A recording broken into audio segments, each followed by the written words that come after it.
everyone, my name is Lucy Ichinose. I'm a Japanese and living in Japan. So, I've been reading about Japanese politics lately. Yeah, I know. That's how you know my social life is going great. And I came across this debate about whether Japan should allow a female emperor. And I thought, wait, in 2026, we are still debating this.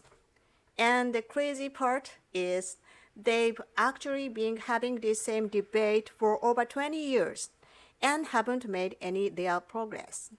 This tells you a lot about Japanese politics. Like, what's next? Should women be allowed to use Wi-Fi without a male guardian?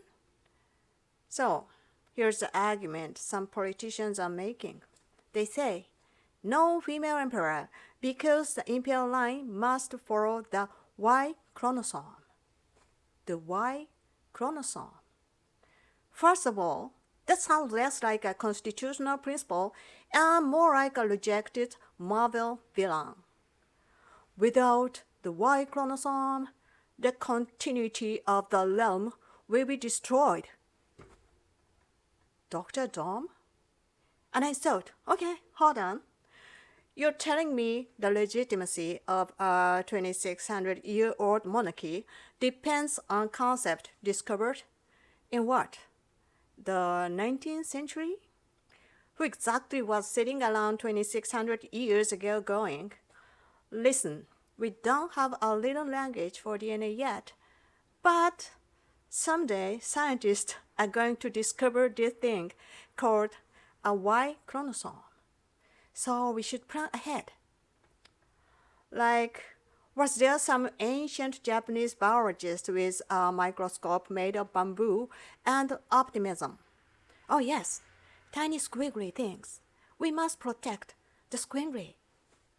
I mean, realistically, there's no way anyone back then knew what a chromosome was. If you told them about DNA, they'd probably say, is that a new kind of rice? So now politicians are retroactively applying modern genetics to ancient tradition. That's like saying we can't change the rules of chess because the original players in the 6th century were thinking about quantum physics. They weren't. They were just trying not to die. And then there's the constitution. Japan's constitution says the emperor is a symbol of the people, and that position is based on the will of the people. Sounds pretty clear, right? The will of the people. So naturally, some Japanese major media did polls, and over 80% of Japanese people said, yeah, we are fine with a female emperor. Over 80%. That's a huge number. That's not close. That's not even a debate. That's like if 8 out of 10 people on a plane said, we should probably land.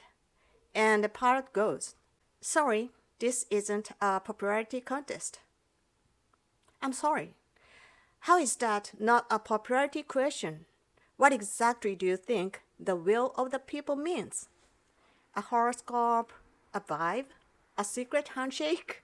Politicians say the emperor is not decided by popularity. Okay, then what is the will of the people? Because it sounds a lot like people expressing what they want. Unless their logic is 80% of people support it, but somehow that doesn't qualify as the people. So what is that? 80% of Japan is just holograms? Then I guess I'm one of the holograms. Or, and this is my favorite, they've never actually read the Constitution, which honestly explains quite a lot about politicians everywhere. And here's another thing. Japan's population is roughly half women. Half. So if only men can become emperor, you're basically saying, congratulations, half the country is permanently disqualified. That's like running a company and saying, anyone can become CEO as long as you meet one simple requirement, a Y chromosome. Imagine Japanese politicians telling little Princess Aiko, "Your Highness, you can be anything you want. Doctor, astronaut, professor, just not the emperor." Why? Because you don't have a Y chromosome. That's not tradition. That's a biology pop quiz. And then one politician, she's now a Prime Minister, Sanae Takeuchi, said something incredible, which is kind of ironic, by the way. The very person saying women can't be emperor is now Japan's first female prime minister. She said, "The emperor's duties are too physically demanding for women." Too physically demanding. I have to admit, I struggled with that one. Have you seen what the emperor does? He attends ceremonies, lead prepared speeches, meet people, prays for peace. This man is not deadlifting at the imperial palace. What exactly do they think is happening behind the scenes? Your Majesty, before the ceremony, please carry these 50-kilogram stones up Mount Fuji. Is there some secret loyal CrossFit program? Today's workout. Bless the nation and then flip a tractor tire 100 times. And here's the thing. Historically, emperors have served into their 80s. 80s? So apparently, an 82-year-old man can handle the job. But a healthy adult woman? Too fragile.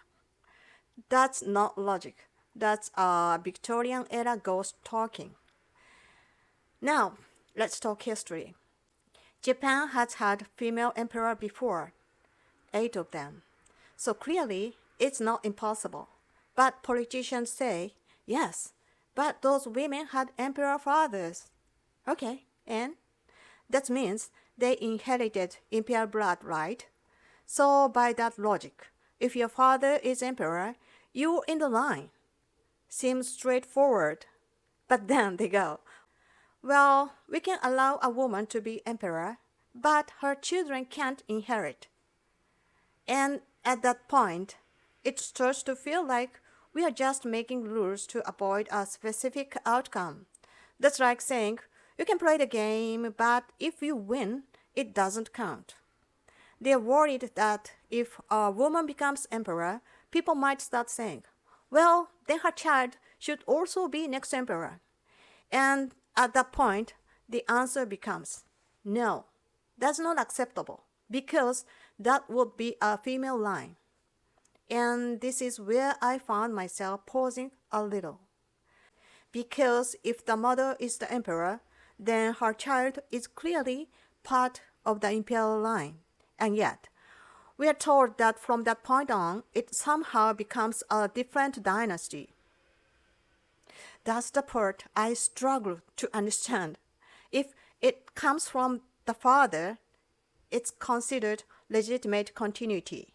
But if it comes from the mother, suddenly it becomes something else entirely. It's still a parent and child. So I'm not quite sure what changes exactly. It almost sounds as if the mother's side doesn't fully count as lineage. But children inherit from both parents, don't they? So when I hear that a female line would create a different dynasty, I can't help but wonder, is that really about history? Or is it about trying to preserve a particular conclusion? And finally, if only men can become emperor, then every male in the royal family is a potential future emperor, right? So you'd exact serious training. Diplomacy, history, public speaking. Hey, one day you might represent the whole country, Japan. And they actually took that seriously. They trained Emperor Naruhito very strictly to prepare him for that role. But apparently, when it comes to his younger brother, Prince Akishino, and his son, Prince Hisahito, not really. They are raised pretty much like regular people, except with all the privileges of loyalty. So let me get this straight. No special qualifications, no required experience, just one condition. Be male. That's it. That's the whole system. Imagine applying for the most symbolic role in the nation. Skills exist. Gender, male. Okay, you're hired. That's not a system. There's a coin flip with a very specific preference. And the scary part is, this person might represent Japan on the global stage. So the rest of the world asks, what qualifies him? And the answer is, apparently, a Y chromosome. At the end of the day, it feels like they are bending logic, history, science, and even their own constitution, just to avoid one simple idea, a woman being emperor. And honestly, if your argument requires rewriting biology, ignoring public opinion, and imagining that ancient people understood DNA, maybe, just maybe, the problem isn't the woman, but the quality of our politicians. Thank you. And let me know how you think in the comment. And if you enjoyed this, don't forget to like and subscribe. Thank you for watching and have a lovely day. Bye bye.